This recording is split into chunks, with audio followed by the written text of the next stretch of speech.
Hi everybody, we are back again. RPA by now, all of you know him, Rishi Pragyanand Anubhuti.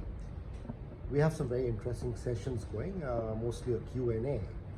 And today's session 6, and my question to RPA is, amongst the 7 deadly sins in this world, wrath or anger is one of the most predominant. Now, when two lovers are talking, they're whispering, but when two people are sitting next to each other, they're shouting. It baffles me how this happens. So the question is, anger management, how do we do it? Anger is a very, very bad vice. How do we handle it? And why does it happen? Why do reactions vary? Okay, I'll start with your second first, that how it happens. Anger is, as you mentioned, it is like a most harmful of all this. You can say sins, but I will say it's emotion. Emotion is energy in motion. Yes. And anger is like because of the scale that time takes from the very small to a bigger one, it is very fast. So acceleration is fast. That kind of emotion, and that makes it anger. It is also compared with a fire. It has got power to burn whoever is facing it. So that kind of thing. It is an energy in motion. So management part I will come a little later, but this origin of this is anger comes primarily because of our own ego. When our ego gets hurt, it expresses itself in a different way. And ego, they control our mind to inject some thoughts, so some retaliatory thoughts or some insult. Felt ego got insulted and then put something into our mind which triggers anger. That's how anger starts. When we are influenced with the anger, then what happens is, then the distance is created. This distance is not physical distance. It is our perceived distance. We say that they are close or somebody, they don't see face to each other. This distance, we call it heart-to-heart distance. Means how we feel, how close a person is by heart. And we feel the distance of our enemies by heart, they are far away. They are not at all anywhere near our heart. We don't feel them, they are our, they are nearer dear ones. So these distances, if our heart feels that way, that reflects into our behavior. So, in your example, so there are two lovers. They are by heart. They are so close. Even that's why the whispering each one can understand. Even though no need to understand the full detail of that in each and every words. Then I remember one thing what Sharmila Tagore said about Pataudi. Mansur Ali Khan Pataudi was an Indian captain cricketer, and then his husband that time. She was explaining about during their courtship that the love affair, what happened. They said Pataudi never used to talk. He was a very silent introvert type of person. She said that we were sitting on a bench of a park. Hours together we didn't talk. Okay. But we are enjoying the time.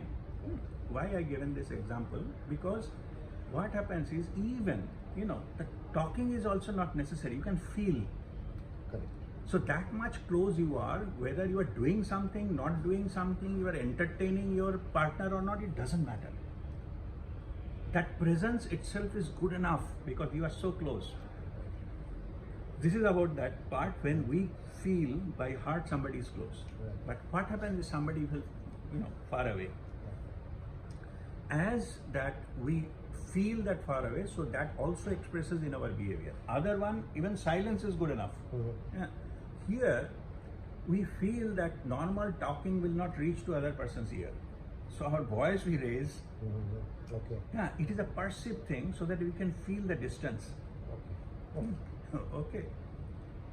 Same thing happens not only for somebody we don't like. Sometimes it also plays. Somebody, you are talking to somebody on phone, and physically that person is in another country, Yes. your voice automatically raised. Exactly. Because you perceive it is a distance, so I need to automatically talk. Okay, later on we understand there is no need, Correct. all this kind of thing. But what I am saying is the origin of that is this. Mm. So, if somebody is, we feel they are far away, so this anger and all automatically comes with it. The reason the anger triggers, because our mind most of the time it goes into the memory and dig up all the experiences or feelings we had during interaction with that person. Right. That comes and cloud our mind, and when that comes, those thoughts comes. How 2 years back this fellow insulted me, and this fellow has stolen something from me and used bad words against me. Those everything comes in that moment, Right. and that changes your reaction. Even though that moment that person might not have done anything. Right. Right. It doesn't justify, because you are bringing your memory here. That triggers the anger, so you react angrily. Yeah. No matter, even as a hi, how are you, you're also angry. Who you think you are? So like that, because we are governed by the old memory. So this is about the reason for that and the behavior. Now let me come to the solution. Solution is the practical solution, or so-called anger management thing, and there are many tips. You count 10 and breathe and all. That's okay. To some extent it may help, but origin is not there. Origin is your ego, and ego needs to be silenced if you want to have the full control over your anger. And silencing the ego is not a matter of practical training. It goes to the spiritual level. Only the spiritual power you can quieten the mind. When you quieten the mind, what happens is, on the spiritual practice, we develop something called Shakshivav, or witness consciousness. You need to see what is going on in your mind, even anger. You will be able to see that it is opening. It's not happened yet. Not came out from my behavior or mouth or something. Right. It's something is brewing. Yeah. If you are a spiritual person, you can see that it is happening. Yeah. Then you can heal it there itself. Okay. Because then you don't react, you respond. Okay. So you said that this person doesn't worth even my anger. Don't give that power to that person. It means that person is controlling you. In spirituality, you take the control back. Energetically, we are all sovereign human beings. Spirituality only teaches you to take the power back from those people, that people, this event, that event, and all those things. You are powerful. Right. Something is happening here, and you have a choice just to ignore it knowingly, not looking away. Right. Clearly knowing this is anger, this is happening because of those memories, this is happening, but I don't allow that to go to the outburst. I am in a full control. Let's close it. That is the thing. So that is how we spiritually is possible to go to the peace of mind, to maintain the peace of mind, and that is how overall we can get control of all our angers. Amazing. I think RPA has got to absolutely the root cause and the root elimination of the problem. So before you blow that lid, give it a gap, think, detach yourself, and take control of your life. Thank you, RPA. Thank you.